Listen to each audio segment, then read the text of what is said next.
What's going on, guys? I'm Aaron from PhoneDog.com, and the Android battle is really heating up. There are a lot of hot Android devices on the market, and it's tough to choose between not only the carrier-subsidized devices that you see on Verizon, Sprint, AT&T, and T-Mobile, but also some of the unlocked ones that are available overseas. This is going to be a hot dogfight because it's the Samsung Galaxy S2 versus the T-Mobile G2x. One of the best Android devices ever, one of the best Android devices in the United States. Now this baby is $800, roughly $800 to import and bring in, whereas this one you can get subsidized on T-Mobile for $199. So while this one may be better in terms of features, in terms of power, $200 is pretty sweet and kind of hard to pass up. Which one's the best one to go with? We're going to find out that and more in the dogfight. But first, special thanks to our gang over at Best Buy. They're always great, and they're hooking us up with some cool smartphones that we can give to you. Who knows, the T-Mobile G2x could be yours if you win in one paw. When you go to Best Buy Mobile, you walk out working, they'll help you set up all this stuff you see on the home screen, market, email, web, and more, so you're taken care of and you walk out the door working. But enough of that, let's get into it. Dogfight, Samsung Galaxy S2, T-Mobile G2x. Which one's the best? Which one's the best bang for the buck? We'll figure it out. Two awesome Android devices, one available in Europe, one available in the US, one really expensive because you have to import it, one that's available subsidized through T-Mobile for a pretty reasonable price. Here's the Samsung Galaxy S2. It's not available in the US just yet, so it's not available subsidized from a carrier with a 2-year agreement. So if you want to purchase this, you can through an online retailer like Exynos USA or some of the others on the internet. The downside, it runs between $750 and $800 with shipping. So it's a very expensive device, and I'm going to spoil the dogfight a little bit. This is by far, in my opinion, the best Android device on the market. The downside is the cost. I mean, $800 for a cell phone is a little bit much even for a phone geek. And then you have the T-Mobile G2x, $199.99 through T-Mobile, very fast. Both have dual-core processors. This is running Android 2.2. This is running Android 2.3 with TouchWiz. But you know, it's an older version of Android, but still very, very fast, and it's available for 200 smackers on T-Mobile. So something to keep in mind, you know, a little bit cheaper, almost as powerful, and really when you get into the speed that these devices are running, the power, you can't really see it. It's one of those things, you know, when something gets so fast that it doesn't matter if it's a millisecond faster or not. That's really what I've been seeing with both of these devices. But to give you a run through the specs here, Samsung Galaxy S2, 1.2 gigahertz dual-core Exynos processor, has a 4.3-inch Super AMOLED Plus display, has an 8-megapixel camera on the back with a flash, and if you'll notice, you're thinking, hey, it looks pretty similar. I actually don't have the Infuse in front of me.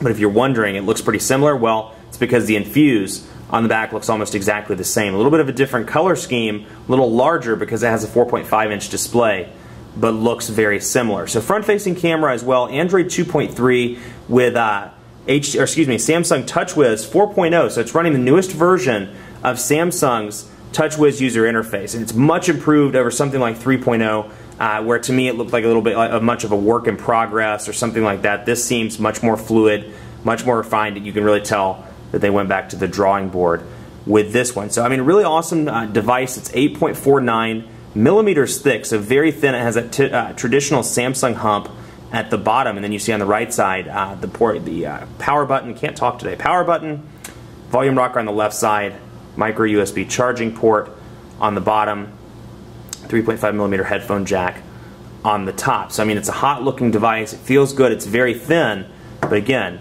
it's definitely pricey. Then the T-Mobile G2x is over here, 1 gigahertz dual-core NVIDIA Tegra 2 processor, 4-inch display, so a little bit of a smaller display, but definitely fits well in the hand. You know, if you watch my videos, I often argue that 4 inches is that magical sweet spot between, you know, 2 small 3.7 inches, 2 large 4.3, and then Gigantor 4.5-inch display, which you've seen on the Infuse 4G. So this is a nice balance between the two, and it has an 8-megapixel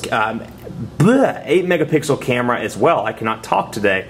And both of these are capable of shooting 1080p video. So keep that in mind. You know, 720p is kind of the norm right now. So these do go one step further by allowing for 1080p HD video recording. Front-facing camera on this as well. A little bit of a different design. Kind of has a hump at the top of the camera, kind of like the Droid X and the Droid X2.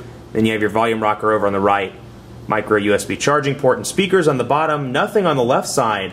And then on the top you have your HDMI port, 3.5 millimeter headphone jack, and power button. So it's a good looking device. 1,650 milliamp battery over here, 1,500 milliamp battery over here. Now obviously this is a 1.2 gigahertz device. It may be a little bit more powerful, but again, 1,500 on this one with a 1 GHz dual-core processor. I was a little concerned at first that the battery life wouldn't make it, but I was actually pleasantly surprised on both of these devices. The battery life's a little better on the Galaxy S2, but was definitely surprised on the G2X as well. So to dive into the software, Android 2.3, like I said here, Android 2.2 over here. Now this is a stock build of Android 2.2. There are no customizations, save for a couple of T-Mobile things. You'll see like App Pack, a couple of applications, which we'll jump right into. App Pack, Highlight, My Account, My Device, T-Mobile TV, Video Chat, Visual Voicemail, Wi-Fi calling, and this is mobile hotspot capable as well through the settings. We'll go down here to Wireless and Networks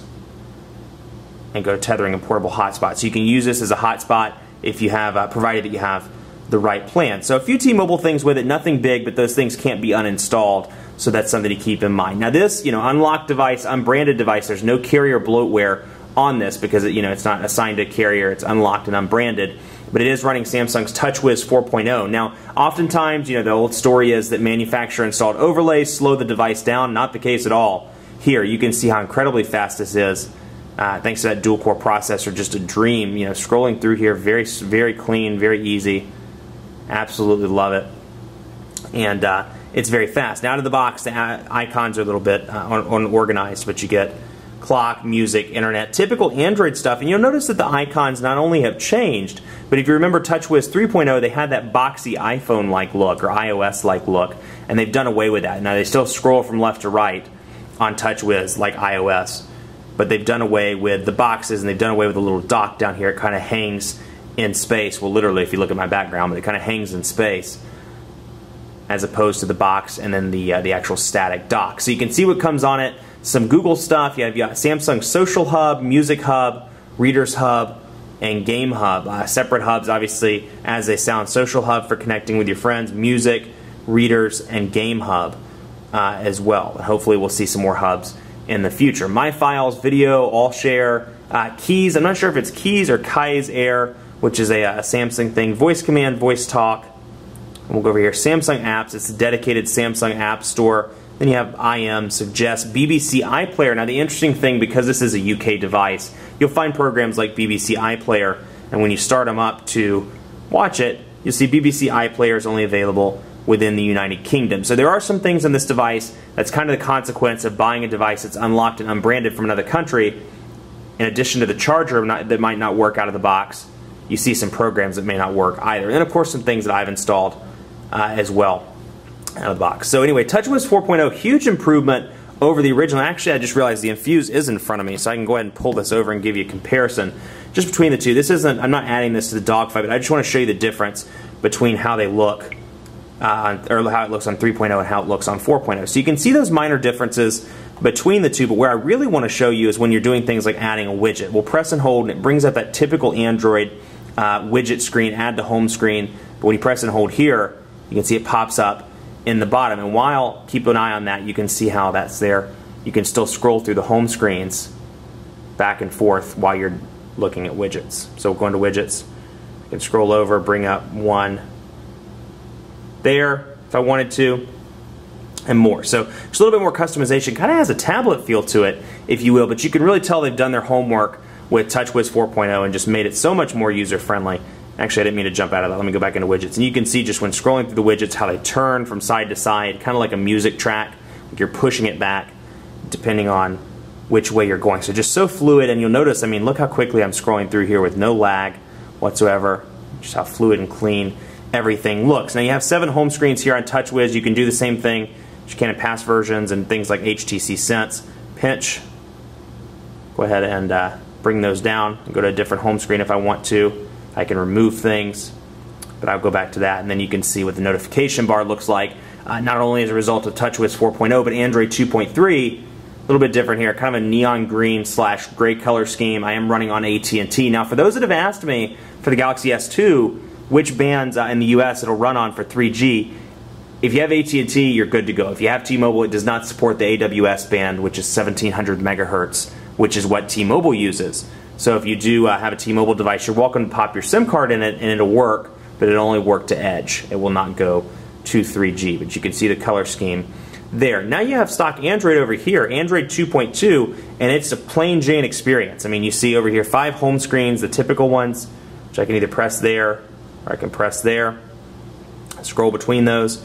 But again, performance exceptionally fast, and you can see how quickly the apps load on this device as well. So it's no slouch. It's an awesome device as well, but it's running stock Android as opposed to TouchWiz over Gingerbread. Now you can see that add to home screen. The widgets menu here is exactly the same as stock Android, and actually the same as TouchWiz 3.0 as well. And you get those stock Android widgets like picture frame, power control. It's funny when I shoot videos like this and I'm talking about vanilla Android, I try to count how many times I say stock, because there's really no other way to describe it. You know, original Android, plain Jane Android. I'll try to come up with some better ways of saying it throughout the video. But anyway, you know, widgets as a result of it being plain Jane, froyo. Things like YouTube, power control, picture frame, news and weather, things like that. And then in addition to your 5 home screens, got those down there. You have your dock with phone calls, app drawer, and internet browser. Now, your notifications bar, here's what it looks like. Very ho-hum, very plain Jane as a result of it being original Android. Maybe I won't do the voice inflections, but you get the idea. Different color scheme here. It's that typical Android 2.2 gray color scheme. But again, just look at the speed in which I'm loading this. I mean, it's very, very fast. There's no lag whatsoever, just like there's no lag on this device either. So both are very fast. And even though this is running, you know, it's impressive over here because even though it's running a carrier or manufacturer installed overlay, it's still just as fast.